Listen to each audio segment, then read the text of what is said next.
मुझे लक्ष्मी चाहिए, तो ये महादेव कैसे दे सकते हैं, क्योंकि लक्ष्मी तो भगवान विष्णु की पत्नी है। तो सूत जी महाराज कहते हैं, ध्यान से सुनो, शिव महापुराण में एक कथा आती है कि लक्ष्मी को एक समय एक बार अभिमान हुआ। क्या हुआ? लक्ष्मी को एक बार अभिमान हुआ और लक्ष्मी को यह लगने लगा कि मेरे से ज्यादा संपन्न और मेरे से ज्यादा बड़ा दुनिया में कोई और है नहीं। लक्ष्मी बोली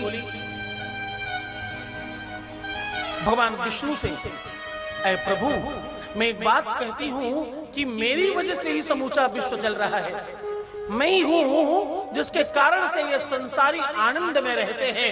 मैं ही हूं जिसकी वजह से भगवान मिलते हैं। कौन कहता है कि लक्ष्मी सब कुछ है, भगवान नहीं है? बोली मैं कहती हूं कि लक्ष्मी भगवान है, लोग लक्ष्मी की पूजा करते हैं। तो प्रभु, मुझे क्यों नहीं बड़ा पद दिलाया जाता और कुछ अच्छा क्यों नहीं कहा जाता? लक्ष्मी जी विष्णु जी से कहती हैं, बोली मेरी आरती में आप ध्यान से सुनिए। तुम में से लक्ष्मी की आरती किसको किसको आती है? हाथ उठाओ। लक्ष्मी जी की आरती, लक्ष्मी जी की आरती। हाँ, बोले तुम बिन यज्ञ। लक्ष्मी जी की आरती की कुछ लाइन तुम्हें बता रहा हूं, ध्यान सुनना। बोले तुम बिन यज्ञ न होता, वस्त्र न हो पाता, मैया वस्त्र न हो पाता, और खान पान का वैभव, रहन सहन का वैभव, सब तुमसे गाता। जय जय जय लक्ष्मी माता। खान पान का वैभव, संपत्ति का वैभव, यज्ञ का वैभव, और किसी हाँ सब संभव हो जाता। कोई भी दुनिया का काम हो, लक्ष्मी जी दिखाओ, काम हो जाता है। तो भगवान विष्णु ने लक्ष्मी को समझाते हुए कहा, देवी तुम जिस भी सधवा स्त्री के जीवन में मातृत्व सुख नहीं आता, वो माता, वो स्त्री ससंपन्न नहीं होती और उसे पूरी तरह से सधवा स्त्री नहीं माना जाता। देवी तुम्हारे जीवन में बड़ा अभाव है, तुम्हारे जीवन में संतान नहीं है, और संतान है नहीं इतनी सी बात नहीं, संतान तुम्हारे भाग्य में नहीं, तुम्हें होगी ही नहीं, इस बात को तुम जानती हो। और देवी तुम क्यों भूल गई? तुम्हारा वो दोनों रूप तुम्हें पता है ना। एक अगर रूप यज्ञ करवाता है तो दूसरा रूप जुआ खिलवाता है। एक अगर रूप दान करवाता है तो दूसरा वैश्या के घर लेकर के जाता है। एक रूप अगर सत्कर्म करवाता है तो दूसरा रूप दुष्कर्म करवाता है। एक रूप अगर तुम्हें तीर्थाटन कराता है तो दूसरा रूप तुम्हें थाना कोर्ट कचहरी में लेकर के जाता है। एक रूप अगर कथाओं में कथा अमृत पान कराने का काम करता है तो दूसरा रूप मदिरा पान कराने का काम भी करता है। देवी ध्यान रखना, एक सधवा लक्ष्मी और एक निर्कला लक्ष्मी, दो लक्ष्मी है। एक सात्विक लक्ष्मी है, एक सात्विक लक्ष्मी है। दोनों रूप आप अपने याद रखिएगा।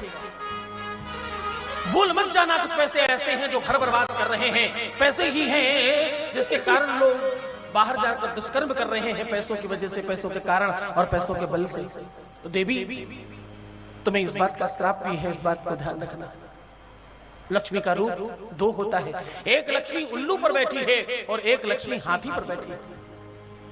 एक लक्ष्मी कमल पर बैठी है, एक लक्ष्मी सिंहासन पर बैठी है।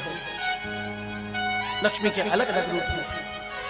तो देवी तुम्हारे जीवन के इस अभाव को जब तक समाप्त नहीं किया जाता तब तक तुम बड़ी कैसे हो सकती हो?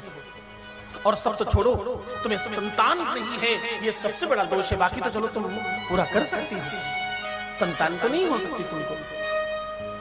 लक्ष्मी जी ने भगवान विष्णु के पैर दबाने शुरू कर दिए। आपको एक बात कहूं, किसी से कुछ चाहिए हो तो सबसे बढ़िया तरीका है उसके चरणों में गिर जाओ, उसके चरण दबाना शुरू कर दो। माताओं की आदत होती है जब पैर छूती हैं तो दबा दबा कर छूती हैं। हाँ? उन्हें मालूम है ऐसा करने से कुछ प्राप्त होगा, कुछ मिलने आएगा। माता लक्ष्मी विष्णु के पैर दबा रहे हैं। ये दर्शन तुम निरंतर करते हो, भगवान विष्णु जहां भी तुम्हें दिखेंगे माता लक्ष्मी उनके पैर दबाते हुए दिखाई पड़ेंगी। क्यों? क्योंकि वो कह रही है कि मुझे संतान सुख प्रदान करो प्रभु। भगवान विष्णु मुस्कुराते हुए बोले, देखो ये डिपार्टमेंट महादेव के हाथ में है, मेरे पास नहीं है। इस काम के लिए तो तुम्हें महादेव के चरणों में जाना पड़ेगा और वहां जाकर के तुम्हें इसका फल मिल सकता है, क्योंकि तुमने माता पार्वती का भी दिल दुखाया है। एक आध बार उन्होंने उनको भी कुछ खरा खोटा कह दिया अपने धन की, अपने लक्ष्मी होने के प्रताप की वजह से।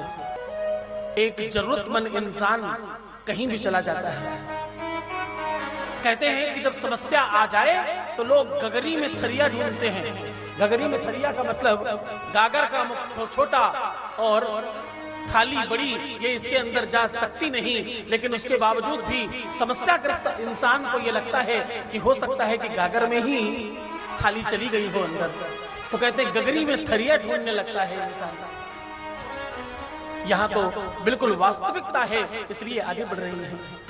और ये सामान्य इंसान की कौन बात करे, असामान्य लोगों के साथ भी ऐसा होता है। बोले असंभवम हे ब्रह्मगस्य जन्म तथापि रामो लुलुभे मृगाया। क्या प्रायः समापन्न विपत्ति काले धियोर्पिपुंसा मलनी भवन्ति। प्रायः ऐसा हो नहीं सकता कि सोने का मृग हो, लेकिन आपत्ति आने वाली इसलिए राम को भी सोने के मृग के पीछे भागना पड़ा। जब विपत्ति आती है तो विवेक शून्य हो जाता है। तो देवी भगवान शंकर के चरणों में जाओ, वही तुम्हें इससे मुक्त कर सकते हैं। लक्ष्मी भगवान शंकर के चरणों में जाकर प्रणाम करती हैं और बारंबार प्रार्थना करती, महादेव जहां तुम कहोगे मैं वही चलूंगी, जहां तुम रखोगे मैं वही रख जाऊंगी, और जहां तुम चाहोगे मैं वही वास कर जाऊंगी। बाबा मुझ पर कृपा करना। महादेव ने माता पार्वती की तरफ देखा, मानो पार्वती ने इशारे में ही सब समझ लिया, और गणेश का हाथ पकड़ करके माता लक्ष्मी के हाथ में दिया और बोले आज से ये तुम्हारे दत्तक पुत्र कहलाएंगे, आज से तुम इनकी माता हो, तुम्हें कोई निपूत नहीं कहेगा, आज से तुम संपूर्ण हो, तुम्हें मातृत्व सुख प्रदान कर रही है। बोलो गौरी शंकर भगवान की। माता लक्ष्मी ने गणेश को हृदय से लगाकर